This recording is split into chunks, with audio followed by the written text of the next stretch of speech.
Hello, warriors. This is Jodi Shilo with warriorsrise.net. Today, I have on an amazing hero. As you know, we stand with veterans and we stand for what they've lived through, what they go through. We want the world to know just how special that 1% is. So today, I have Staff Sergeant retired Shilo Harris. He has an amazing story from tragedy to triumph, which is what we believe in. And brother, I just want to let you go free and welcome you and let you tell your story because I couldn't do it justice. Well, Jody, first of all, thank you so much for having me on the show. And second, I don't know if you want to give me free reins. I might just ramble on and Go nobody know ahead. what the heck I'm talking about. But I am glad to be on your show. And of course, if I've said my story a few times, so but I would love to hear your feedback, and of course, your listeners. I would love to hear their feedback. They're welcome to hit me up on social media. I'm on Instagram and Facebook. But I'm just gonna warn everybody, I'm not great at social media. I I could probably do a lot more if I knew how to do social media, but I don't know. It's just it's I not get that bored. I'm old fashioned. I guess Yeah. I'm not there yet. Right.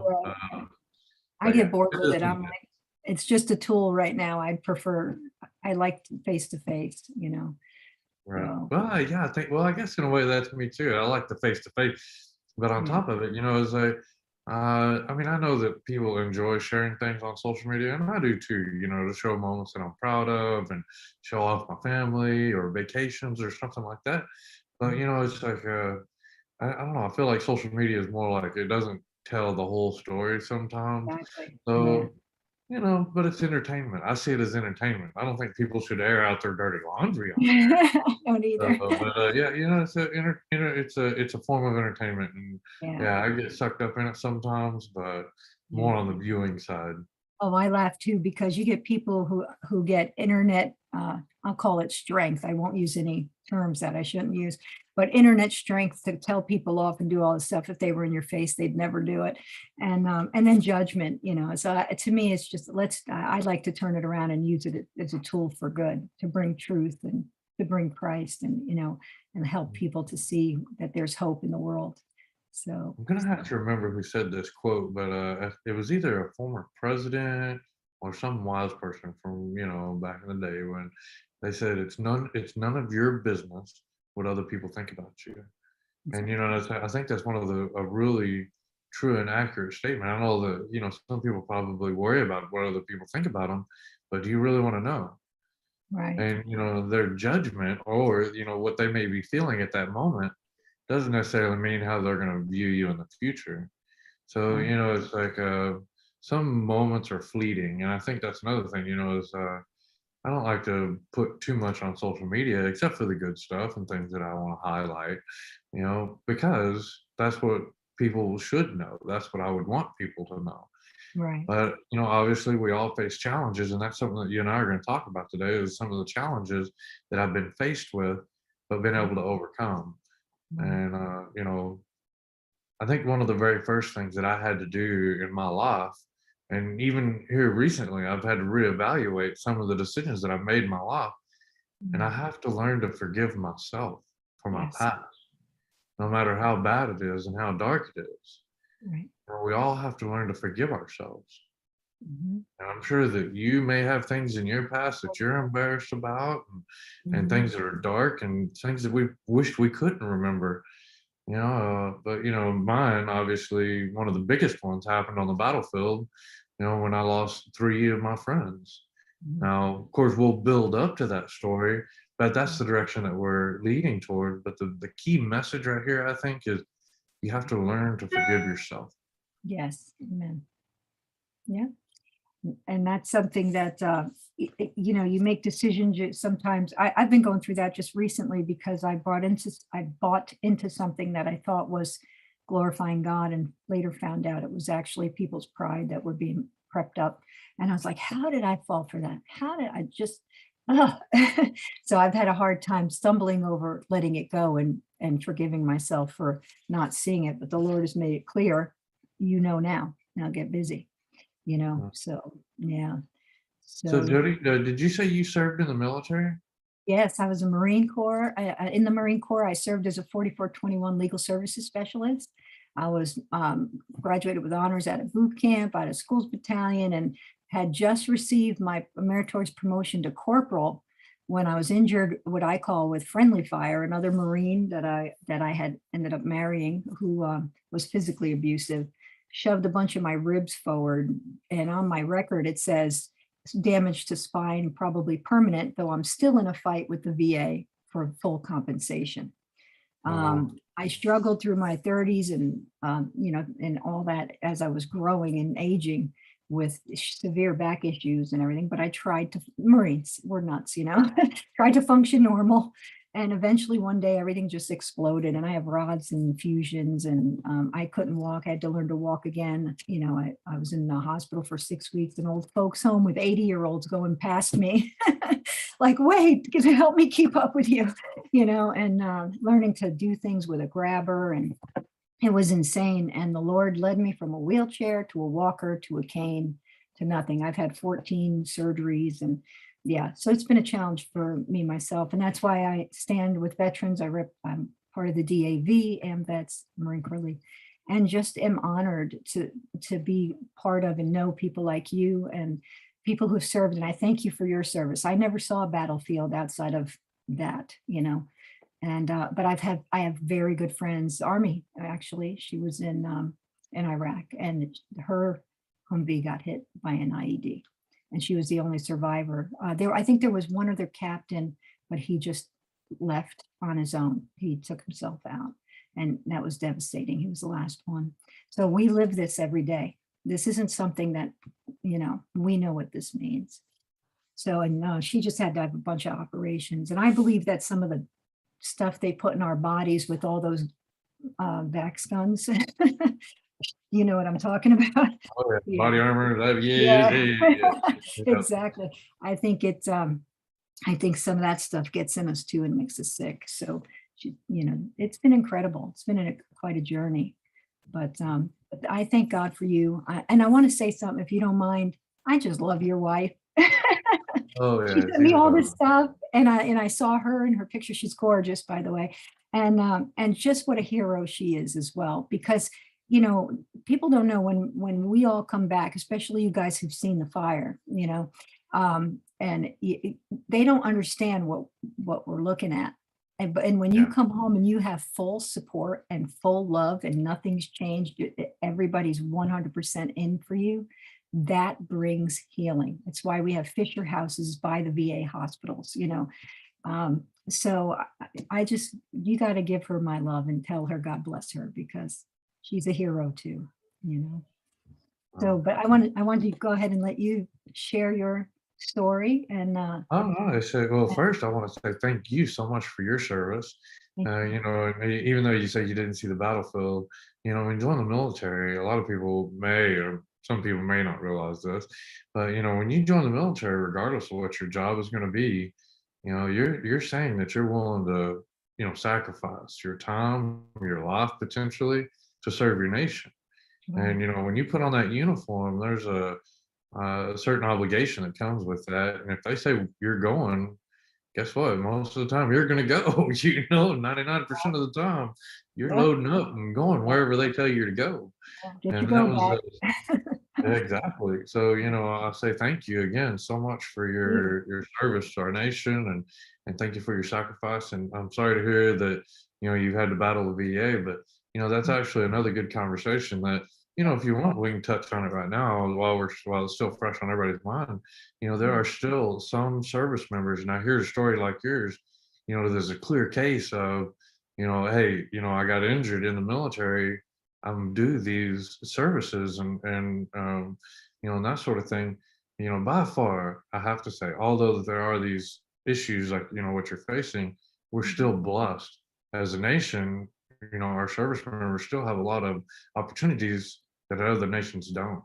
Right. There's a lot of other service members out there that may not even, I'm talking about U.S. soldiers now, but overseas, some of those countries they don't take care of their service members after they go to combat, or if they come back with PTSD, whatever the case is, they don't have that kind of structure the way that we do.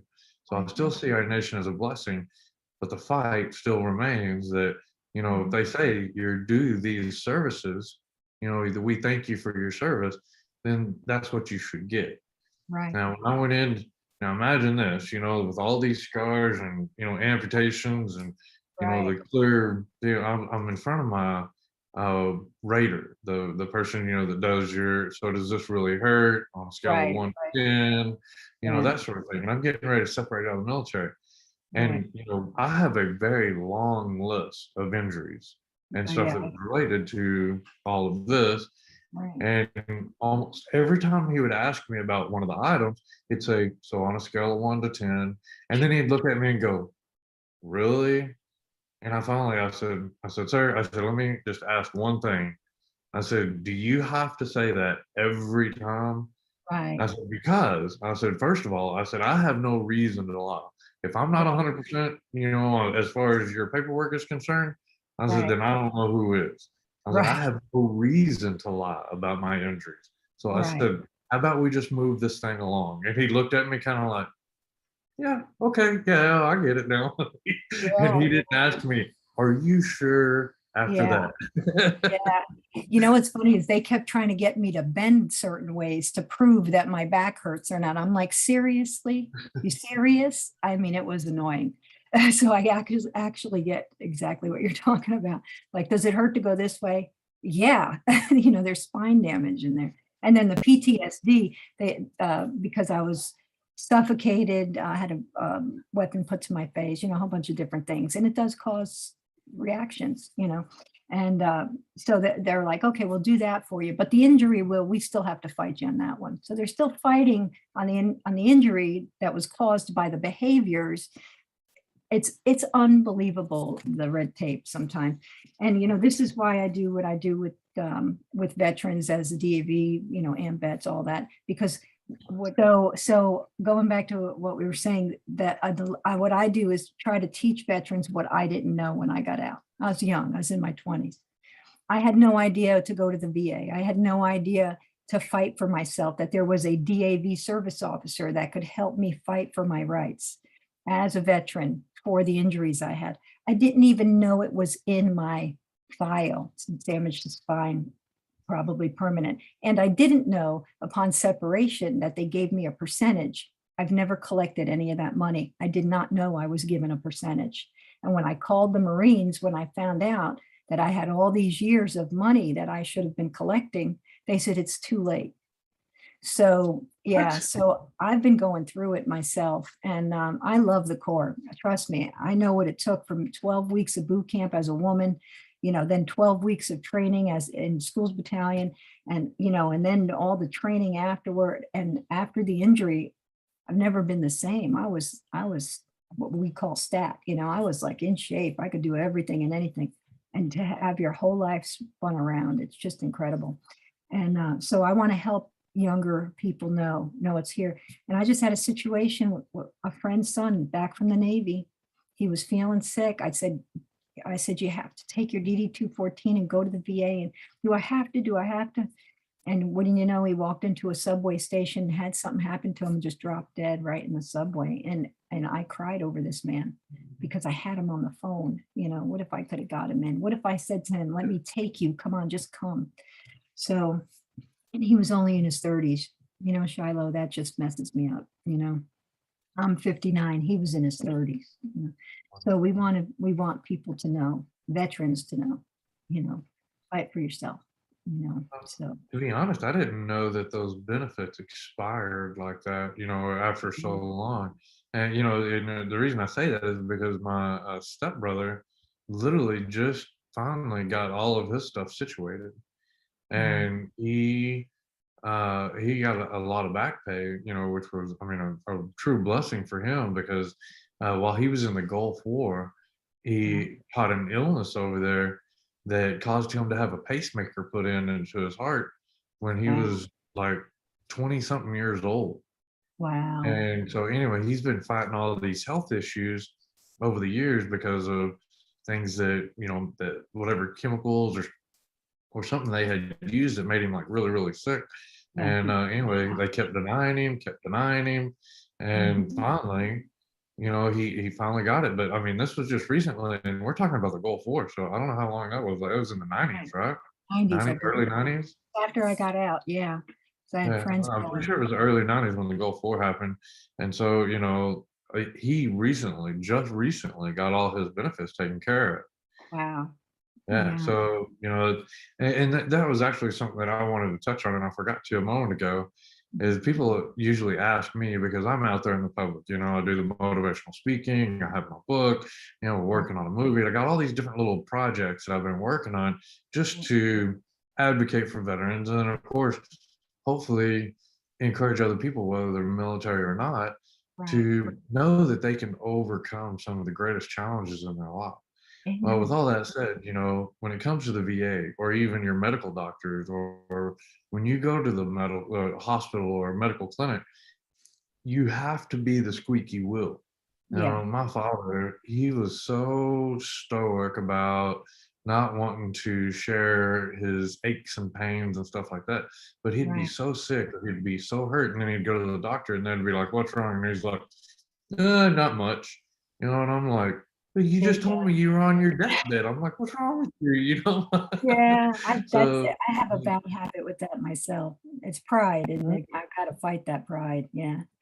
Yeah. I we was, have to be able to advocate for ourselves, and that's right. where, I really wanted to come in and talk about that. And, what you're doing, you help advocate with other people for other people through the DAV, and that's extremely powerful. And Yeah. again, thank you.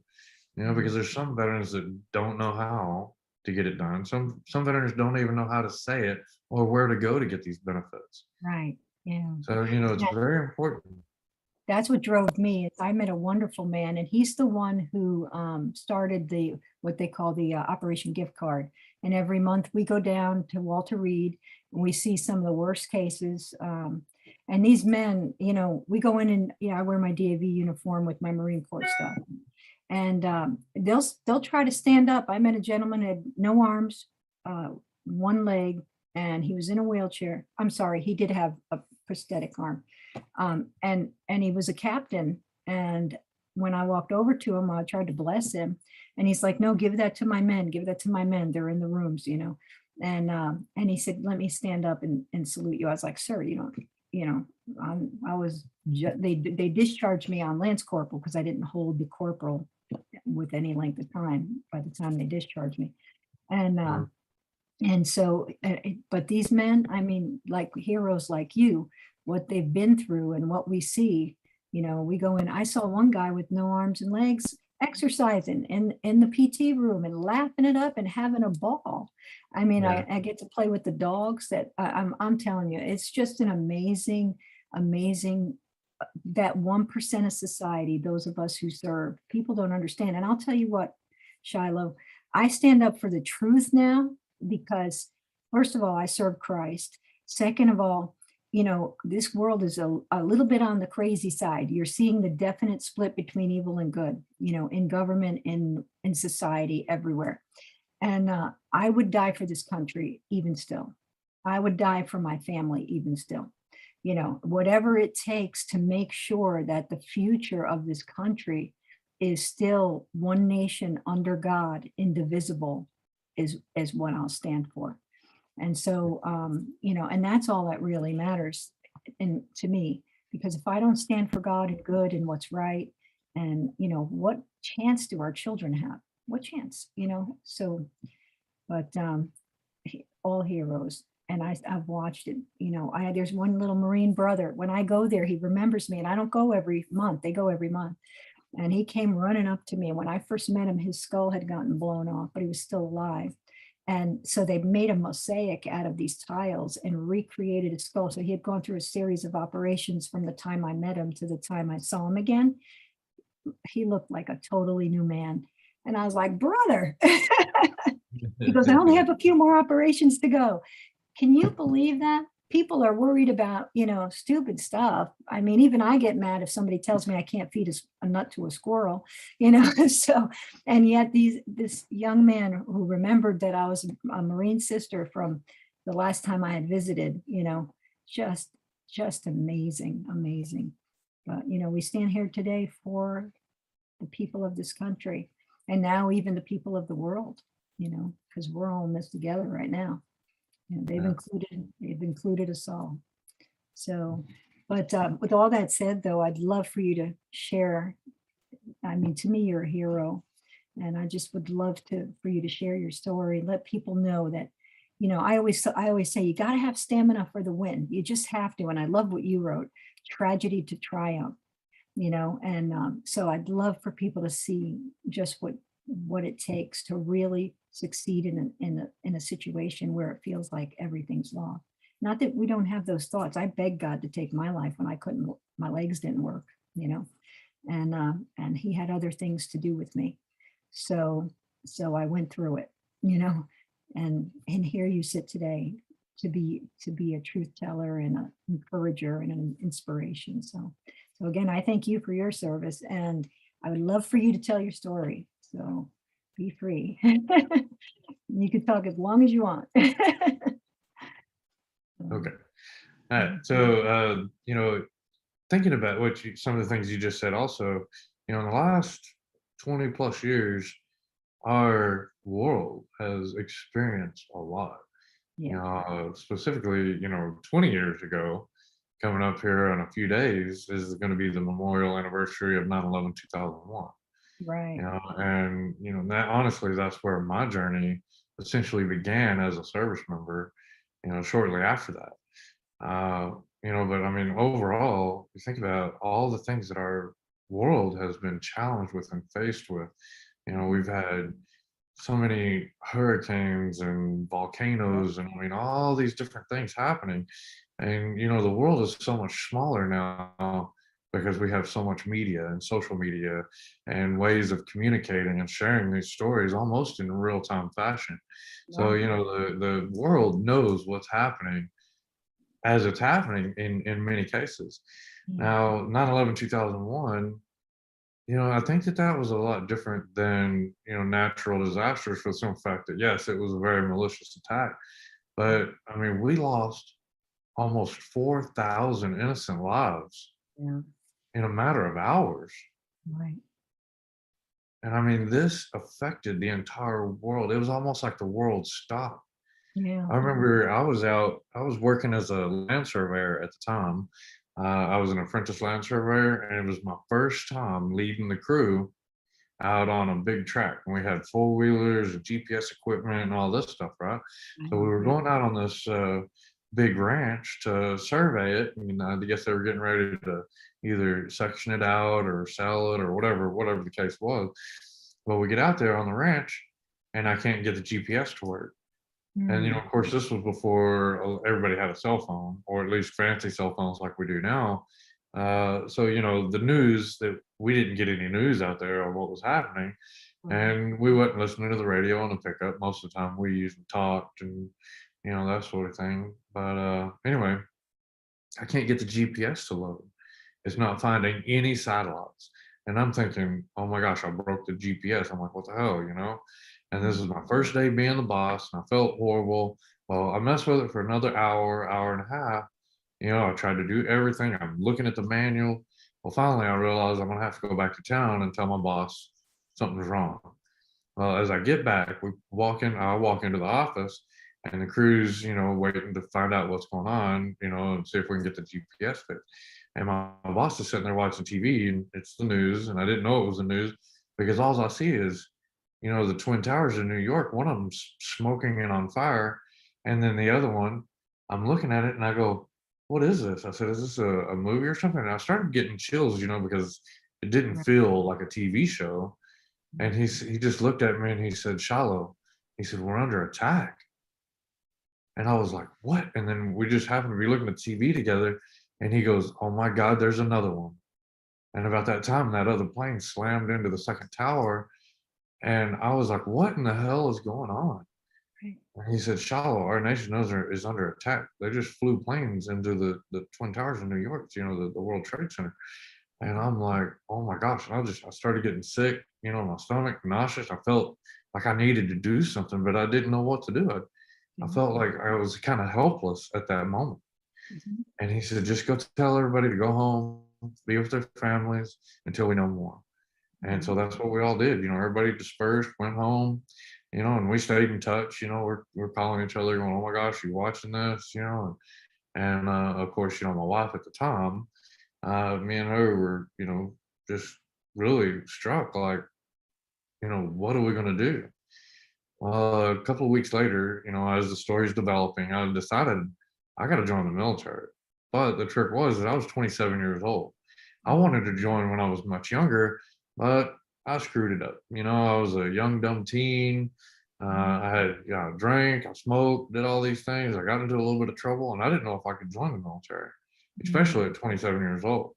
right. I went down to the recruiting station, and one of the recruiters, he realized that this was something that I really wanted to do. And of course, at that time, they were looking for people to fill the ranks because they know they're going somewhere. Right. And so, I think it was kind of a win-win opportunity for me. But, at this point in my life, I had already started making changes for the better. I wasn't drinking all the time. I wasn't going out and carrying on. I was really trying to take care of my family. So, I knew where I was going. I knew what was happening. And the recruiter, he's like, "We'll get you in." Fortunate, thank goodness, and I still say that I'm still very blessed to have had this opportunity. But I served in the military, knowing full well where I was going. I wanted combat arms, and I did. I went to Germany for my first duty station. Mm, My daughter was born in Germany. It was amazing. I went on my first deployment to Iraq, and it was primarily around Baghdad. Well, I take that back. I'm so sorry. My first deployment was up around Tikrit and Samarra, which was kind of up above Baghdad, just a little bit north of Baghdad. Very volatile up there, and it was a lot. That first deployment was all about kicking in doors and arresting bad guys, and real high speed. Kind of what I imagined. The right. military being like. Right. That Right. Like a movie. Yeah, exactly, Yeah. but I grew up on my dad and my grandfather's stories. My Mhm. dad didn't talk about Vietnam very much, but my Right. grandfather, he talked about Korea and World War II a little bit, Mhm. and he just mostly talked about, I wanna say, the good stuff, the camaraderie, and Right. how the guys had to take care of their weapons and their gear all the time, and, I don't think my dad's experience was as good because, there was, so much controversy with the Vietnam War in that era, uh, you know, not judging one way or the other, but those Vietnam veterans paid a huge price for Boy, all did they. veterans. Yeah. They did. I And I know so, a lot of them who have really severe PTSD from what they've seen. Yeah. And been through, and I, age of I was March. Yeah. I met a Vietnam veteran not too long ago. He was on a retreat with my wife and I, him and his wife, Mhm. and he talked about his service in Vietnam, and he said that he loved being a soldier, Mhm. and he went over there, and he actually said that he come to like the Vietnamese people. He said when it was over and he was headed home, he had changed into his civilian clothes because they told him to change into civilian clothes to make sure that, they didn't get ridiculed or something like that, And anyway, he got on a plane, headed back home to California, and he said that there was this guy come up to him and was like all nice and kind to him, and was like, "Hey, are you a service member? Did you serve in the military?" And he felt, kind of warm about it, and he was like, "Yeah, yeah, yeah, I served." And anyway, the guy turned around and addressed the whole plane and was like, "Hey, everybody, we got a baby killer on the plane." Oh my goodness. And anyway, he said that moment right there scarred him more than any amount of combat that he had seen, Yeah. Yeah. because PTSD. he was just trying to come home Right. and he couldn't even be welcomed home properly. That's heartbreaking to me. And so, this generation of veterans right now, we're all very fortunate. Desert Storm, you know, they uh, they didn't get a bad welcome, but I don't think they got the welcome quite like we did, for what we've been faced with over the last, 20 years or so. Exactly. But the point is that we're still very blessed as Yeah. a veteran population, and can we be more blessed? Maybe. Fortunately, there's a lot of nonprofits like DAV. There's organizations out there that help fill in the cracks. And I Right. could be Right. on that soapbox all day, but we'll get back to the story.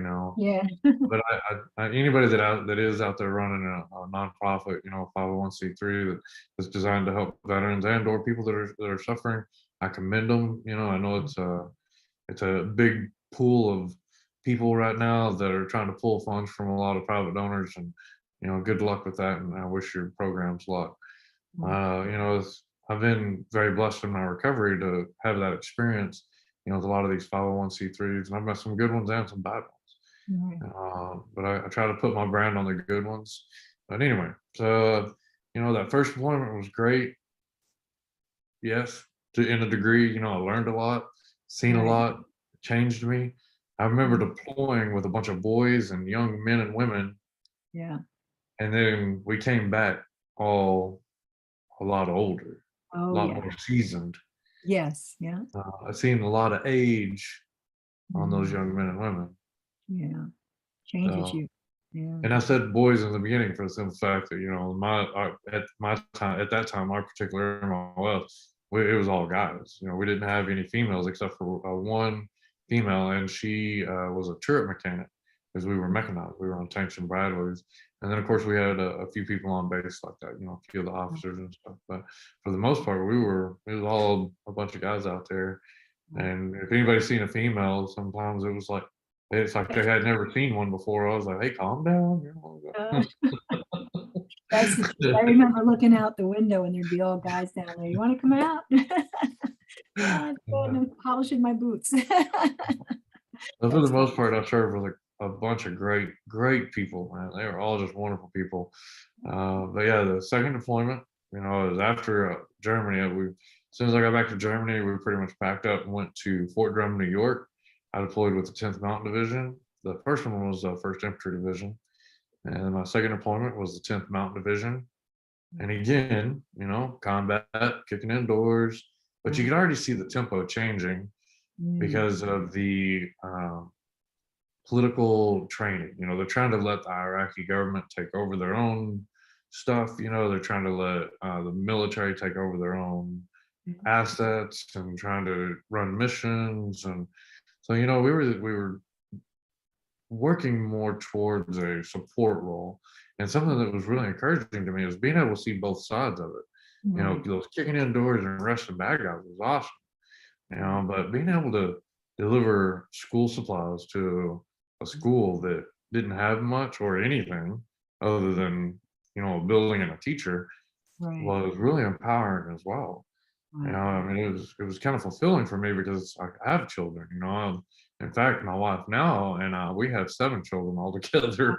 Oh my Fortunately, most of them are grown. God. Thank God. But you know, having kids and then watching how some of those children did with so little, and Mhm. you know, being able to go take school supplies or clothes or things that were donated from the United States out there to these communities was it was amazing. Right. Kind of brought it full circle, but unfortunately, it's still a combat zone, so we Right. had to be really careful. We always had to be on our toes, and we did get shot at a lot. We still Yeah. had IEDs going off.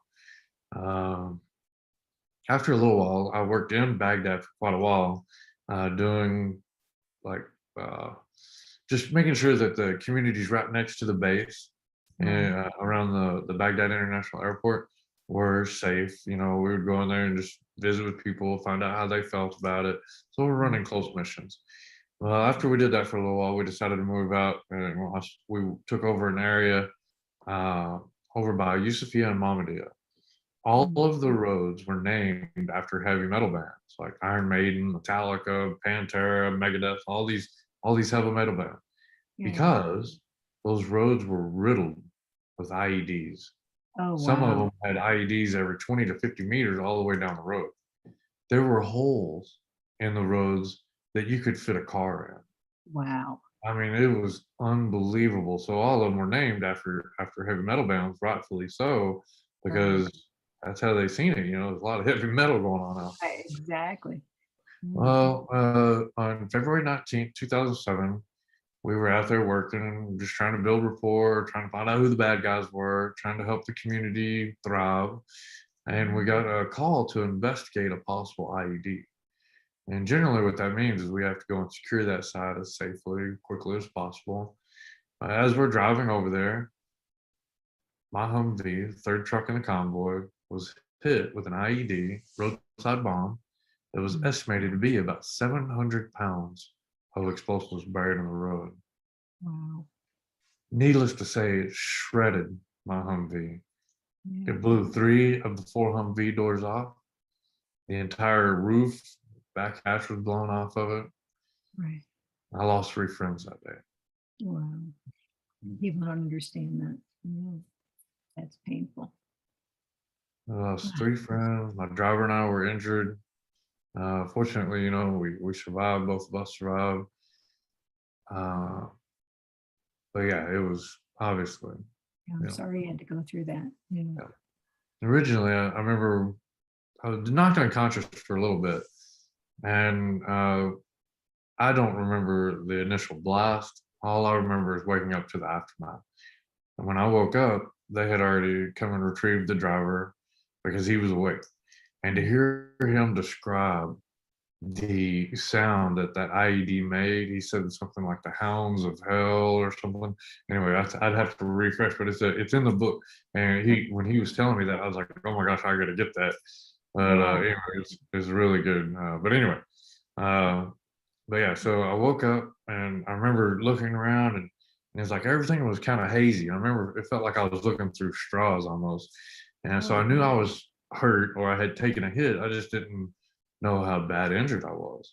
right. I started trying to kick myself out of the Humvee. My door was the only door left on the Humvee, and it was embedded in all that dirt and asphalt from the blast.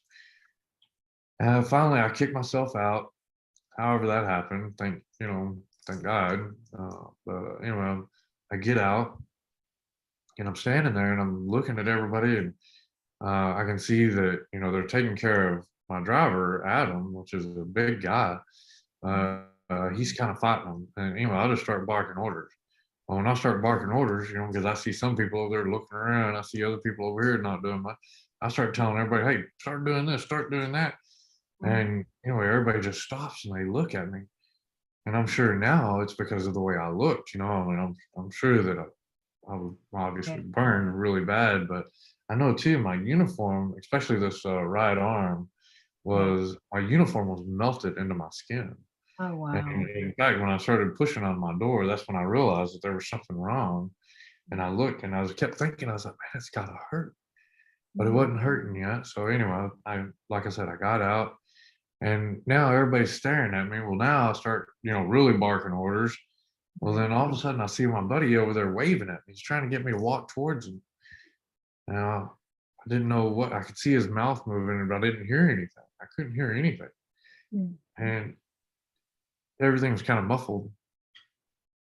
Well, anyway, I looked down and I felt my leg burning. And I got distracted because, I felt my leg burning. And when I looked down, the flames licked me in the face, but my body armor was on fire. And Oh, I took my body armor off, get the fire put out, and I looked back over to see what my buddy was waving at me about earlier to see if something had changed. Well, about that time, he grabs me from behind. He comes all the way around and grabs me and just starts running with me to get me away from that Humvee.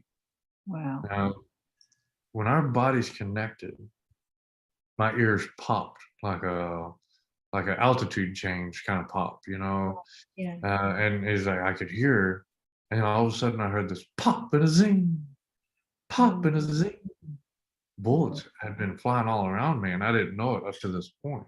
And that's wow. why he was trying to get me to come to him. He was trying to get me away from my Humvee. Well, of course, my first thought was, they're shooting at us now, Right. but what was actually happening is all the bullets inside my Humvee were cooking off. Those cans of ammo, like bullet after bullet, and 50 cal, 240. I mean, you name it. So anyway, they get me over there and they lay me on the ground, and by now my body is starting to react to my injuries. And I Yeah. don't know how bad it is still, but I know I'm really uncomfortable. I can Mm. start feeling the pain seeping in on me. Mm. And I'm like, okay, I'm starting to panic, but I'm still keeping cool. I'm trying to figure out what's going on. My roommate comes over, and he was actually the platoon sergeant for that day. He comes over and he's looking down on me, and he's talking to me. And I know our conversation was probably pretty colorful. I don't even really remember all the context, but I remember at one point I was kind of jokingly, I said, hey man, I said, am I gonna have to pay for that Humvee? I was like, because I don't make that much money right now. And That's anyway, horrible. it's part of my coping mechanism, I guess, I try to Mm, use humor. mine And too. anyway, he was like, I don't know, man, I don't know. Mm, All of a sudden, everything went away because, oh, excuse me, no problem. I got a glimpse of my reflection in his glasses. Oh, And I could see that my face was just charred black. My hair was gone. My nose was pretty much completely gone. mm, I had blood running out of everything, my eyes, my nose, my mouth. And I remember thinking, that can't be me. mm, Well, now, I start working my way towards shock. And, right, as well as anybody, shock can kill. right. And I think this is where maybe my age had played a role in me being able to calm myself down. Like I said before, I was kind of panicking, but I Right. started trying to assess. And well, now I'm like, oh no, I'm really hurt. I'm really hurt. Mm, Well, they started pushing him away. They realized that I'm reacting somehow. Why they don't know. But anyway, I said they pushed him away, and I start trying to calm myself back down. I have my moment of fear.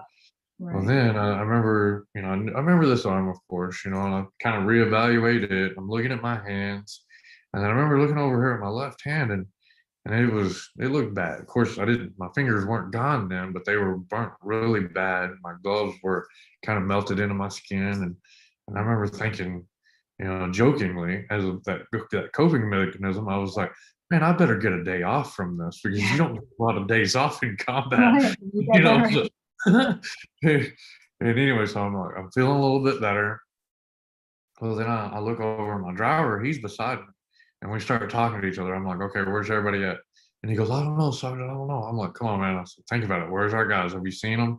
Have you seen Sean? Have you seen Bo? Where's everybody at? And he's like, I don't know. And he's freaking out. We hear the helicopter coming in, and we get on the helicopter. Unfortunately, they get us to the green zone, and I mean, everything just happened. I Right. mean, you could tell God was there. Yes. Everybody was trained so well. We were a great team, and I wouldn't be here if it hadn't been for those soldiers on the ground that day. Yeah.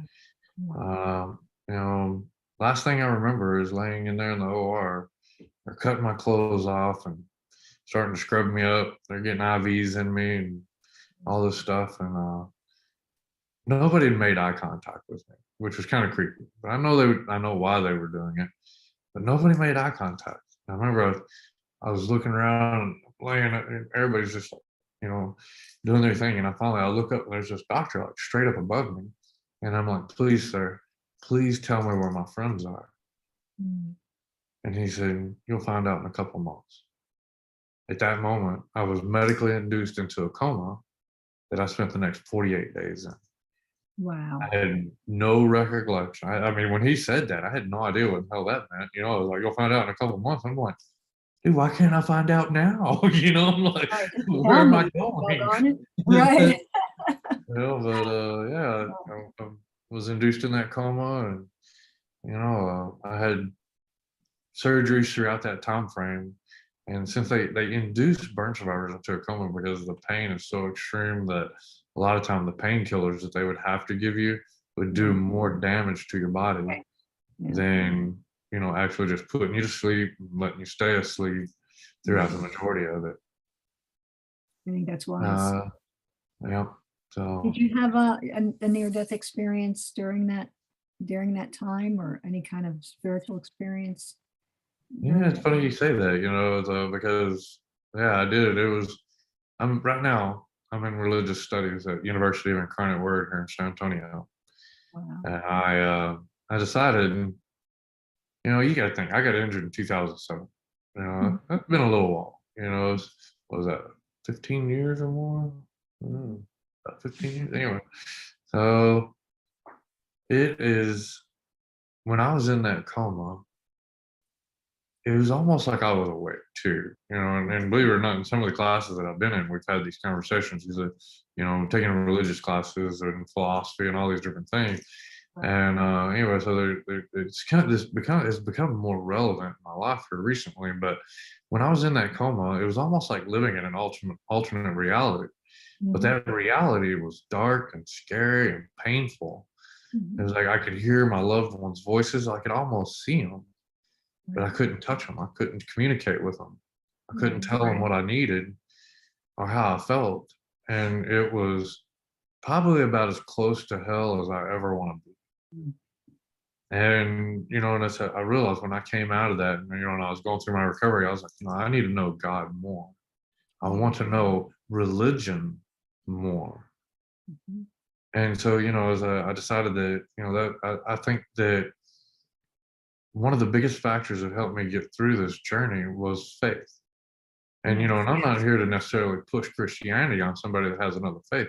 What I'm here to do is I'm going to say that whatever your faith is, that faith can get you through your darkest days. Mm, I'm not your judge, so it's like I said, I'm just here to share the word.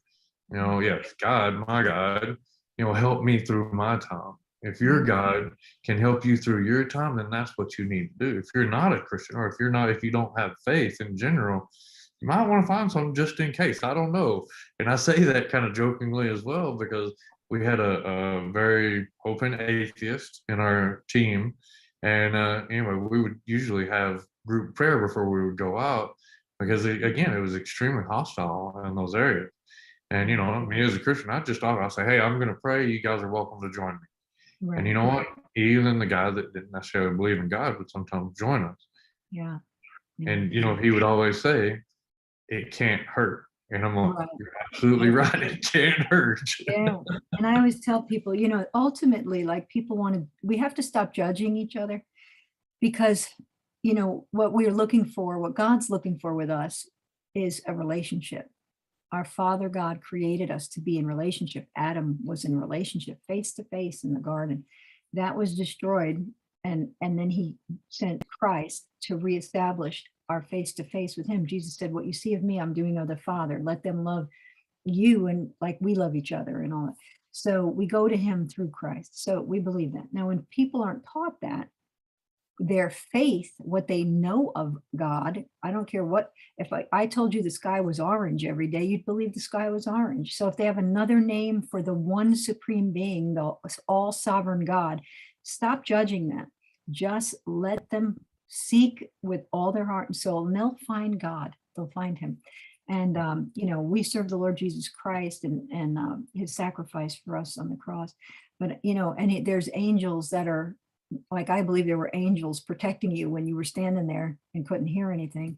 You know, it's just an amazing thing. But you're absolutely right. I mean, without that supernatural understanding that we are connected to God, our source of life, Yeah. and that when you're at your worst point, you know, if you can just hold on to that, it'll help you through. Like I said, I begged for death. My Yeah. legs weren't working. I was in such. They had me on a Dilaudid drip for 6 weeks. I mean, uh, it was bad. And then they'd say, you need to get up and walk now. And the nurse stood me up and my legs didn't work and I just fell to the ground. And I'm like, I told you, I said, I'm a Marine. If I could do this, I'd walk around the building 10 times. I was so mad at the doctor. But yeah, you know that feeling, you know what it's like. So we give all And glory. I'm gonna say, again, I'm very fortunate that I've been welcomed home so well. Yeah, I didn't have to experience people coming up and telling me bad things. And they're, you know, even if they don't believe in war and they don't believe in the things that we were doing, while we were over there, that still doesn't necessarily give them the right to come up and judge us, that's because they right. don't know our hearts. I didn't join the military to hurt people. I joined the military to protect my nation and protect my Right. family Me from too. bad people. Me too. Sometimes you need to train your own wolves to fight Right. those wolves. You know what I That's mean? And There's a I'm just gonna time say for I war. consider myself a wolf, a good wolf, a good Yeah, trained yeah, wolf. yeah. I'm a warrior and I'm proud of it. Just deal with me. If you don't want to deal with me, go somewhere else, So, but because I'm not going to change that. And there's a time and a season for war. And even, so those people who follow Jesus Christ, follow the Father, There was a time in the Old Testament where David would ask, should I go to war today? There is a time we have to fight what's evil, and one of the wars that I'm trying to fight now, on top of helping veterans, is protecting children from these predators that are out there that are gathered under evil titles, and they're everywhere. And, so that's a war we're fighting too. And America's at war right now. And I was in during the Cold War. They don't consider a lot of people in the Cold War veterans of war. But, this is probably one of the worst things I've ever seen outside of, the Connecticut being there like you were. This is a sneaky little covert, really, it's creepy. It's creepy. And you have to have such great discernment to tell what's truth, what's not truth. What I'm looking at, it looks like it's real, but is it real? Because now they can take my mouth and make me say stuff that I'm not saying. They control my phones. Yeah. Yeah, I mean, Yeah. what's real? What's real? So we have to know the source of truth, which is God Almighty, and Jesus Christ. He's the way, the truth, and the life, and be really in tune with our faith to know, because this is crazy. But I don't want to get off on that. I'm going to share your book in a second. I'm going to put it up while you're talking, but I want you to continue your story. Do you remember where you were? Yeah. Oh, yeah. Absolutely. Okay. Yeah, I got blown up. No, no, we had just finished talking about the coma, and anyway, but yeah, when I did come out of the coma, it wasn't like a light switch, like, oh, hey, I'm awake. Now I know where I'm at. I know what time it is. I know the day. I had no idea everything that I had been through up to that point. Right. And actually, yeah, there's the one on Amazon, but if anybody wants a signed copy, they can go to my website. Okay. It's either Shiloh Harris, yeah, shilohharris.com, and they can order a book. And we have coins also, the military challenge coin. Oh, I'll have to Yeah. go, because I ordered your book, and yeah, but I'll go there too myself. But go ahead now. You can, let's see. All right. Anyway, but yeah, so when I came out of the coma, there was still a lot of, I guess you could say, uncertainty about where I was, Yeah.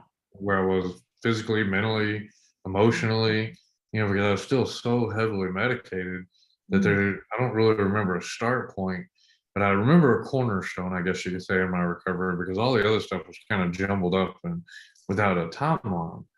But the one cornerstone that I used to measure my progress was the day that they came into my room and they said, Sergeant Harris, today we want you to take 10 steps. And I was thinking, 10 steps? I was like, man, I do 25-mile ruck marches, I'm gonna own this hospital. I was telling myself that in my head because really and truly, I had no idea how injured I was. Right. Well, all I had known is that I'd just been laying in bed watching TV, they'd take me, go get cleaned up, was not pleasant. But, is that I didn't really fathom how injured I potentially was. Right. And Yeah. anyway, so I was like, yeah, sure, just getting out of bed was excruciating. Now, I want to pause right there for just a second and go back and talk about faith. Faith can get you so far, Right. but at some point, you have to do the work. Right. You have to put the And that's effort. where I just found myself. I had a lot of conversations about faith before I tried to take that first step.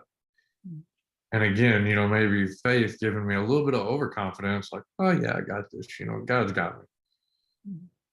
God's not saying he's going to give you a hot dog if you hide in the closet all day hungry.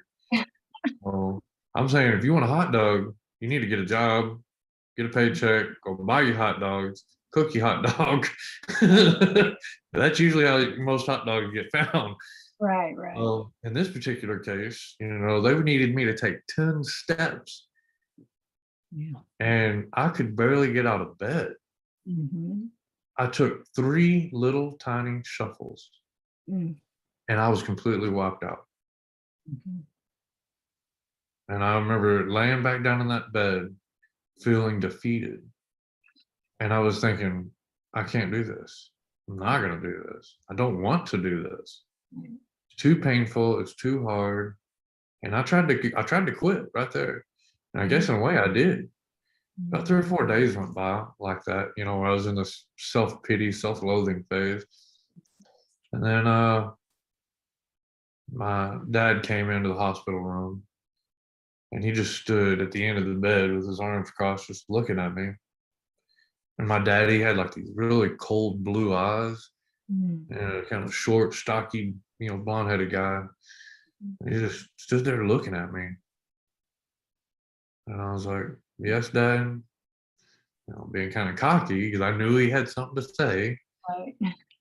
And he just looked at me and he said, are you done, soldier? Mm. And I was like, excuse me?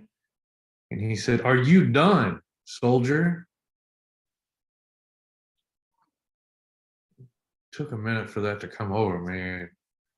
I had chills. I get chills now just Mm. listening to him, hearing him. I can still hear his voice saying it. Mhm. And I said, no, sir, I'm not. He said, then get your ass up and start doing the work that you have to do. And turned around and walked out of the room. And I was left there with my thoughts. Wow. And my mom came in a little bit later and she was like, hey, they're going to come do physical therapy today. You think you can do it? And I said, yeah, I think we're going to have to do it. What's your Because I really just had to change my mindset Mhm. from I'm defeated Mhm. to I'm never going to get any better than this if I don't start doing the work. Right. And look at me today. I mean, honestly, I go jogging, I work out, I go to the gym. You would have never made me believe within that year of my recovery that I'd be as capable as I am today, Yeah, God bless. mentally, physically, emotionally, you Mhm. know, but it has been a lot of work over a Yeah. lot of years. Mm. It did not come easy, Right. but those things that are most precious in life are Mhm. rarely easy to come by.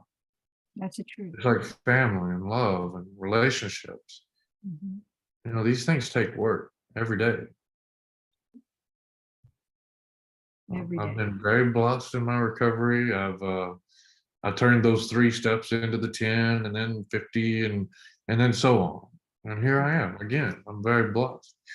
Uh, I remember I remember another cornerstone though is I hit a wall, physically. It was like, once I got to where I was doing these physical activities and starting to feel good, I kind of hit this wall where it was like, okay, that's about as far as you can go today.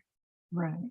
And I remember feeling like this, just all these emotions coming out, because I was thinking, oh my gosh, I'm never going to be any better than this.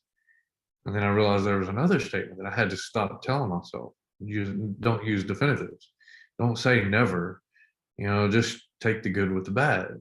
Right. And even today, it's like you have limitations. I Mhm. have limitations. Mhm. People that haven't ever been injured have limitations. Right. You have to live to learn within your limits, but try to push those limits each day.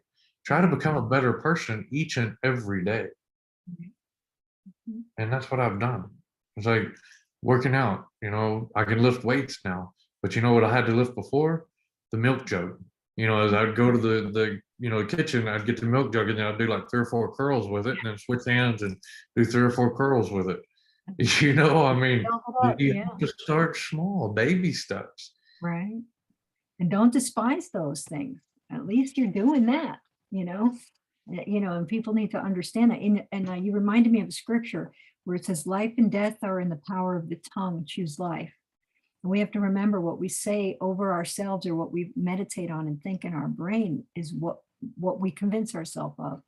So, I know exactly what you're saying when you talk about, I have to change how I'm thinking about this. Like I said, I laid in that bed with useless legs and a back that was just when I first came out of the second surgery, it was like a basketball on my back, so I couldn't even lay and I Uh, couldn't move. So they took me in a wheelchair and laid me on a bed and I was stuck in that position. And I was like, when is somebody going to come help me? And they were switching shifts. So I was in that position and I remember thinking, what is this? Like, what good am I? Going from this aggressive, I graduated with honors out of schools and boot camp and, to this, I'm just laying there, and I can't even move by myself, can't go to the bathroom. So just so begging God, just take me out of here. What's the point? What's the point? But you see, we endured and we learned how to change our thought, and we learned how to speak the right words over ourselves. And now we can help others, so it's because it's not always about just us. It's about the others that we can reach now to inspire and to show Christ if they don't know him, that there's hope to that we're not in this earth all alone. We have each other. We have a God who loves us, and man, I'll tell you, but life and death are in the power of the tongue. So I hope people really are careful over what they speak over themselves. We want life. So, I was going to tell you too. I forgot to mention. I said we were working on a movie. So Yeah. a few years ago, and COVID kind of put a kink in our plans. We were supposed to shoot the film like 2 years ago, but Oh, man. 4 years ago we shot a short film that's about 12 minutes or so, and it's on Amazon also. Oh, wow. Tentatively, it's called Shiloh, but I think people can rent it. But anyway, it's Yeah. just a short film that we were using to promote the feature film. And Wow. anyway, a lot of people have really just people love it, and they've been giving me calls. I'm like, oh my gosh, when are you gonna make the movie? And I'm like, I don't know, we're trying. It's like Oh, man. COVID kind of put a kink in it and slowed it down for us. But we're still working on it. And then of course, the director, me and him, I was like, we'll come back to the idea a little bit, and then he'll Yeah. be on a project or I'll be on a project. And I'm like, I know. I said, we just need to pick a date and then come together. Do And he it. goes, Right. yes, I know. So, but we, both of us been trying to make a living, and it is what it is. But I've really been focused on school. I've been loving it. Oh, did you find it? Did you find the short film? And I was waiting. Let me see. Yeah, because I wanted to share that. You said it was on Amazon. Yeah, it should. Yeah, it should be on Amazon, the Prime Video. Okay, let me find that. Because if you want, we could try to. Um, I keep getting these little notices. Do you want to do this? Do you want to do that? No, I want to do what I'm doing. So Oh, yeah, and honestly, I didn't plan on being a motivational speaker. I didn't plan on being an author. I really feel like these were things that just happened by divine intervention, so to speak. You yeah. know, Let me being on see. stage, I Yeah. accidentally ended up on stage one day, and that's Oh, no joke. huh. I was walking around the hospital, and again, I said I was heavily medicated there for a long time. I remember Yeah. walking around the hospital, and I walked into this room, and then boom, all of a sudden, I'm like in front of a bunch of people, and I'm like, oh, I'm sorry, I was looking for my doctor's office. I was like, am I in the right place? And then the lady looks at me, thought I was joking, and she said, are you our guest speaker? And I said, no, but I can be, kind of joking around. And anyway, she's like, well, great. Do you have some time? And I was like, yeah, well, I guess I do have a little bit of time. Sure. What do y'all want to know?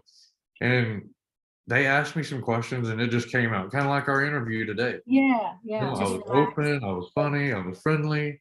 Well, Good. then Yeah. two people in the audience came up to me and said, yeah, there you go. Yeah. Yep, So they came up to you and said, what'd they say? yep. Yeah. There it is. Yeah, I'm definitely going to be watching this. Oh Did yeah. you? I thought it turned out really well. Yeah. But the everybody in the film pretty much donated their time because they believed in the project. And Wow. that was basically what happened a couple years ago is we had everybody come together and we were ready to make this film, and we had the funding, we had everything ready.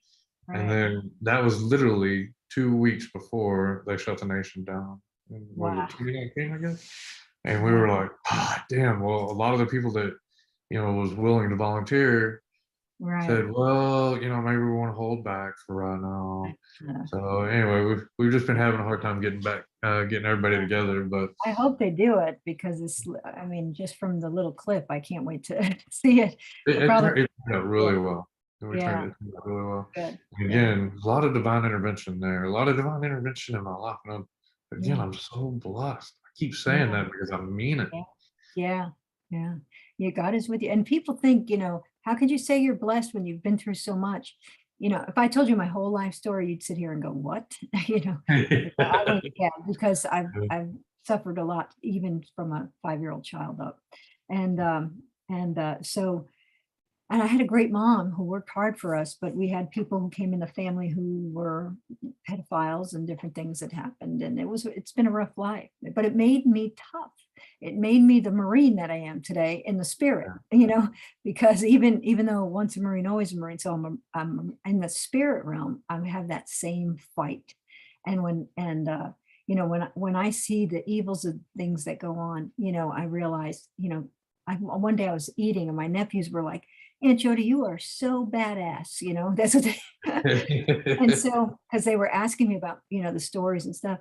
And yeah, if I ever told you everything, you'd be blown away. But, and I Maybe sat, we should, maybe one of these days we should talk in private about all those yeah, things.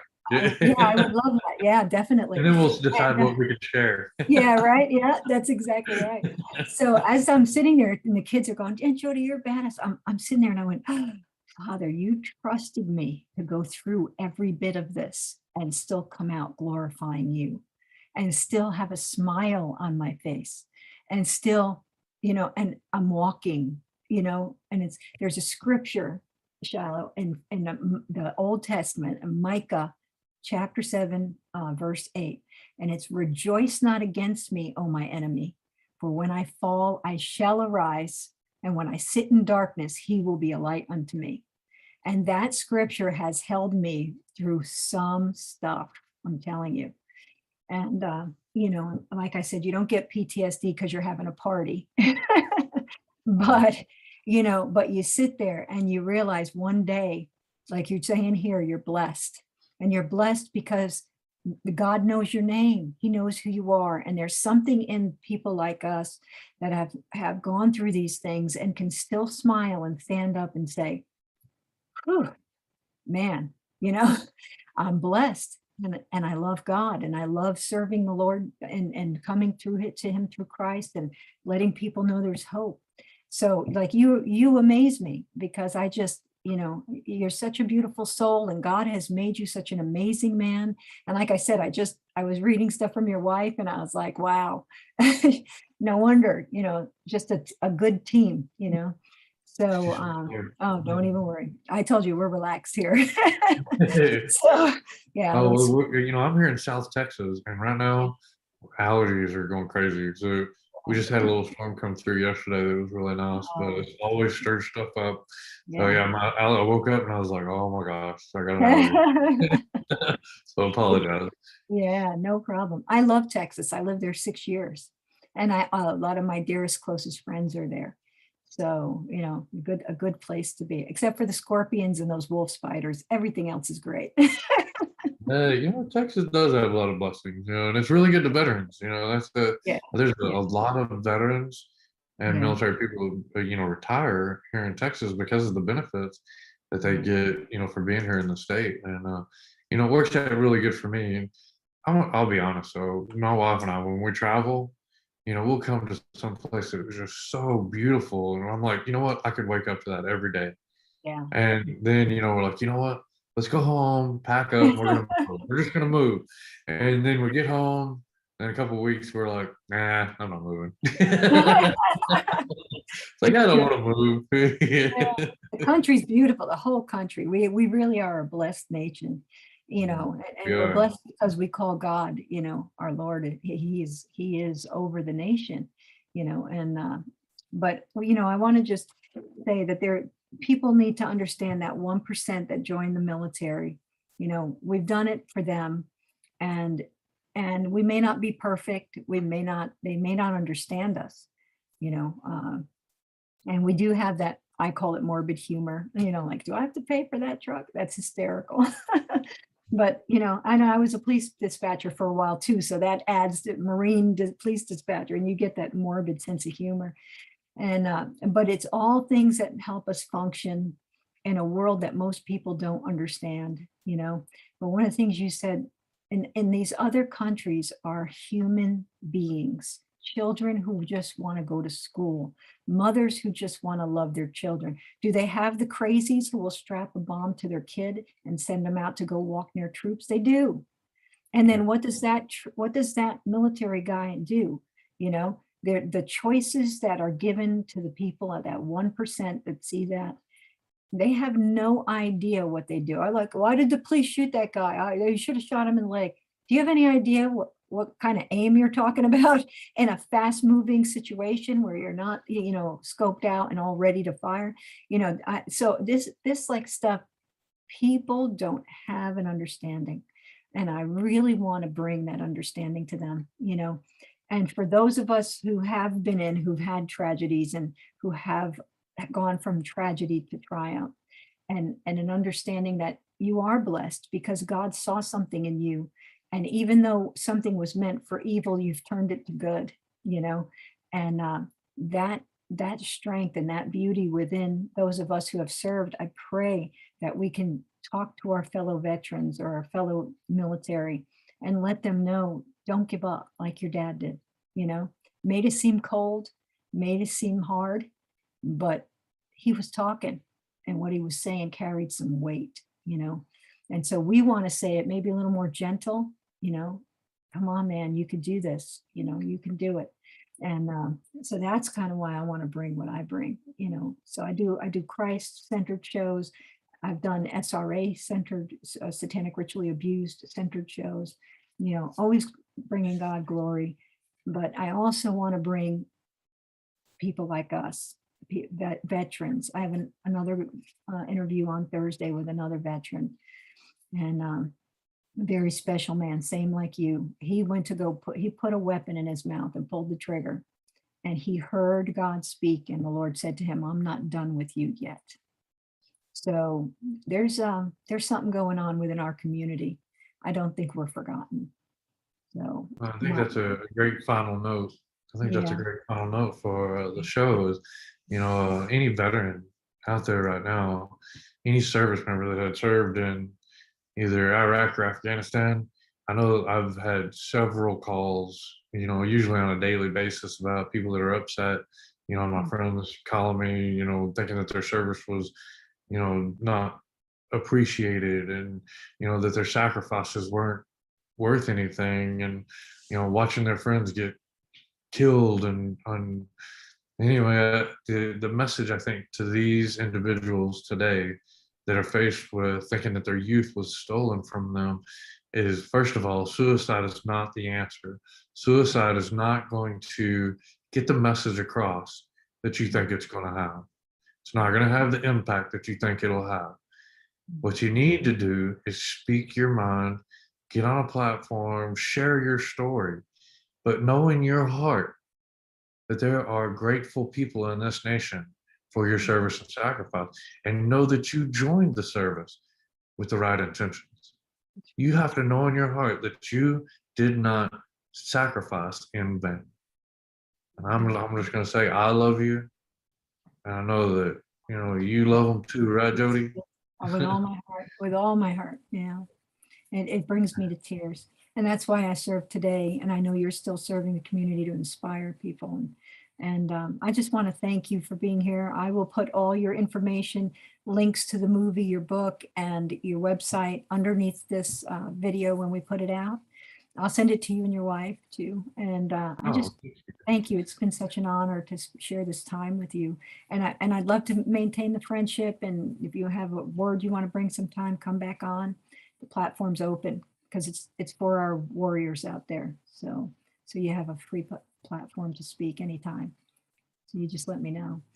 So thank you for being here. So, Thank you, Maureen. Proud to be here. yeah, and I hope you don't mind me always saying, I love to say Semper Fi, Army guy. There you go. I like it. Yeah, I know you guys say who. I'm a hoo guy though. Who? Yeah, that's it.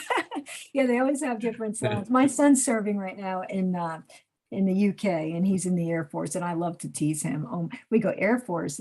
I thought you said you were in the military. Oh yeah, we joke. A lot of my friends around here. Some of them are Air Force. I got a couple of Navy guys. Anyway, but yeah, the Air Force. Almost everyone. I know. No. I was like, we're all on the same path now, But yeah, we know. Yeah, I'll be like the only Marine in a DAV van full of Army and Air Force, and I'll go, you only need one Marine for all you guys. Well, now we got to include the Space Force, though. I'm actually Right, like right, really right. excited about that. Me I think too. that's super Yeah, cool. I And think I that's, was reading up on a little bit more about what they do. yeah. Oh, It's the direction that we're headed, man. I'm really impressed. I think they've got a yeah. good job ahead of them. I'll bet they're way ahead of us, a lot further along than we think. Yeah, we know that, right? Yes, So, ma'am. but yeah, but God bless you. Thank you. And we'll have you back and I'll talk to you soon. Thank you. Bye, everybody. Thank you for coming.